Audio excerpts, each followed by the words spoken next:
Thanks for tuning in to another video. Today we're going to be going over every single mountain bike I've ever owned and ranking them. So starting out, I'll just go over each bike in order of when I bought them and kind of give a brief description, what I liked, what I didn't like about the bike, and then at the end of the video, we'll rank them all in order. Alright, so starting out with bike number 1. My first ever mountain bike was a 2008 Devinci Wilson downhill bike. This thing was an absolute tank. I bought it used for $1,200 when I was 13. Must have been all my savings. At the time, I didn't know anything about mountain biking, but I bought it from my neighbor and they said it was an awesome bike for the trails in Nelson. When I bought this bike, I didn't know a thing about mountain biking. This is the bike where I learned all my fundamental skills. I remember being so scared of tiny little 1-foot drops, and it's crazy to think about how far I've came with my mountain biking progression. Some pros with this bike was an absolute beast for descending. With the 200 millimeters of travel front and rear, it could monster truck through everything. Some cons, this thing was super heavy. I think it weighed about 45 pounds. And when I was 13, I probably weighed only about 80 pounds, so this thing was more than half my weight. The 2008 Devinci Wilson was such an awesome bike. I ended up only selling it for $350, and I really wish I kept it just to see what it would be like to ride a bike like this now. The next bike that I had was a 2018 Giant Rain. This was the first bike I ever bought new, and it felt so cool walking out of the store with a brand new bike. This was also the first mountain bike I had that could be pedaled, and this was a complete game changer for me. The bike opened my eyes to what was possible on a mountain bike. It now opened those big pedal missions, which was something I'd never done before. I had a lot of fun on this bike. I rode a ton at Mountain Station in Nelson, BC, and we even filmed a few fun video edits that got on the homepage of Pink Bike with this bike. Having an enduro bike was huge for my skills. I was able to ride so much more when you were able to pedal to the top instead of hike a bike. This is the bike that my skills progressed the most on. Next up, we have a 2016 Devinci Wilson. I bought this bike used to be my race bike for racing the BC Cups. This bike was an absolute downhill machine. It was so good at descending. If you've never ridden a proper modern downhill bike, you need to give it a try. It will open your mind with what is possible. This was the perfect bike for me to race with. Between racing and riding a ton of bike park, this bike handles it all spectacularly. It is a downhill bike, so it wasn't that versatile, and I ended up not riding it nearly as much as my Giant Rain when I was home in Nelson, just because I didn't want to have to hike a bike. Ultimately, I had to sell this bike once I stopped racing and went to school.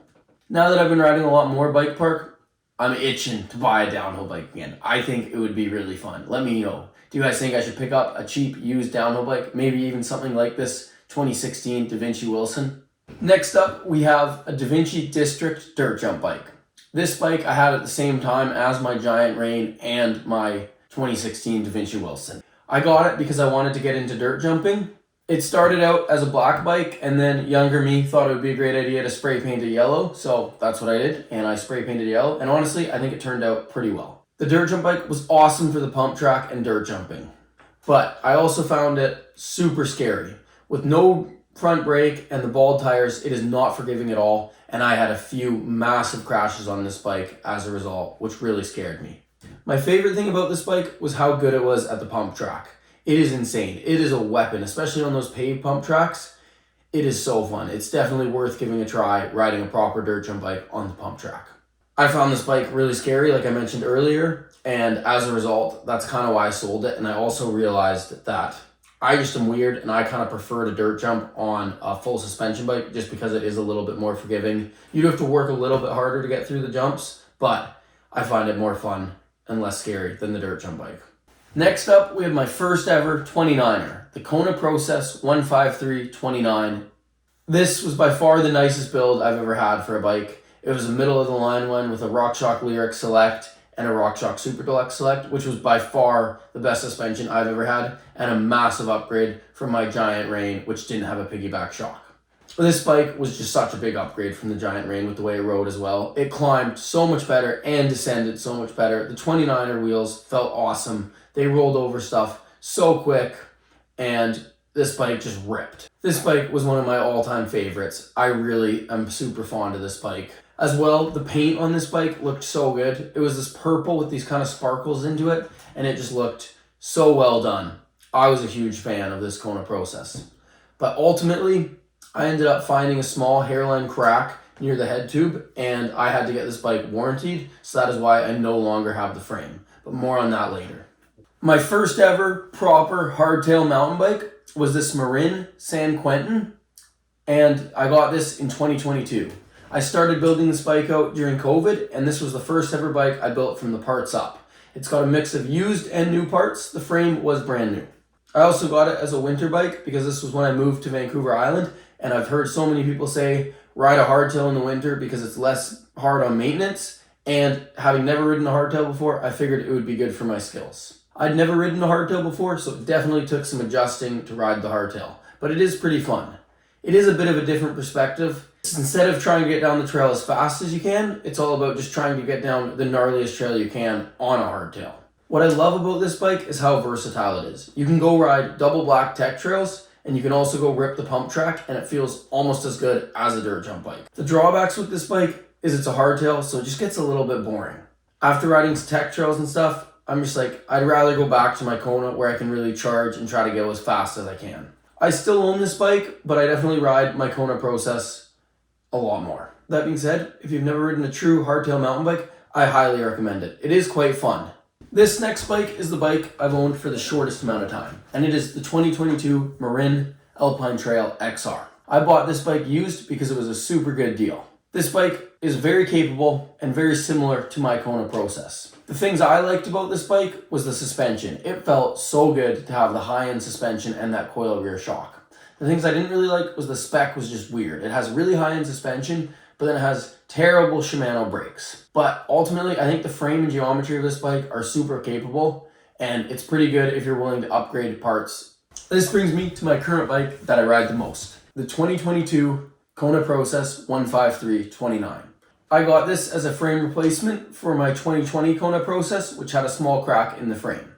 It was super awesome because Kona sent me the newer, updated model version, so they sent me a full new frame and a brand new rear shock. They fixed all the small little tweaks that I wanted changed in that 2020 Kona, which I loved so much. So all they did was slacken the head angle and steepen the seat tube, which just makes the bike even better. This bike is so fun. It suits my riding style perfectly. It can be a fast charger of a bike, but it also has short chain stays to make it super fun and playful. Some issues with it, well, it's more just my maintenance issues. The shifting and stuff is just not running well at all, which is quite frustrating. The Process is a bit of a tank, but it is willing to handle whatever you take at it. I've done so many days of bike park, and it has just been taking it so well. This bike always puts a smile on my face, and it is my current daily driver bike.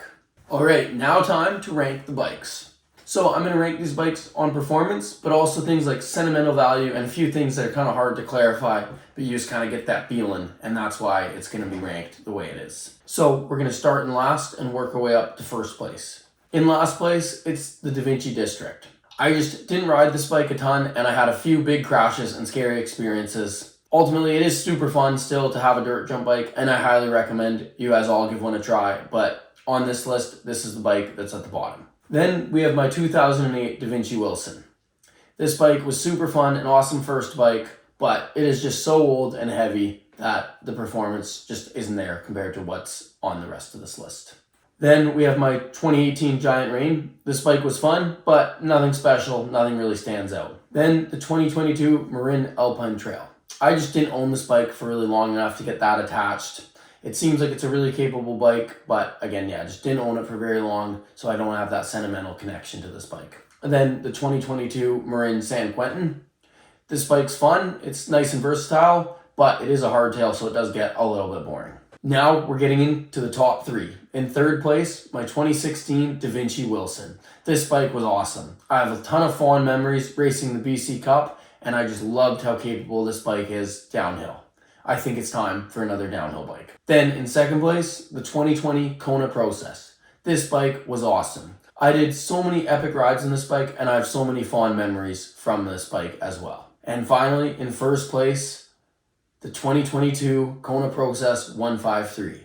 This is my current bike, and I love it. This bike does everything that I want. It suits my riding style perfectly. I don't think I'd ever need to replace this bike. I am so happy with it. So there we go. That wraps up all the bikes I've ever owned and how I've ranked them compared to each other.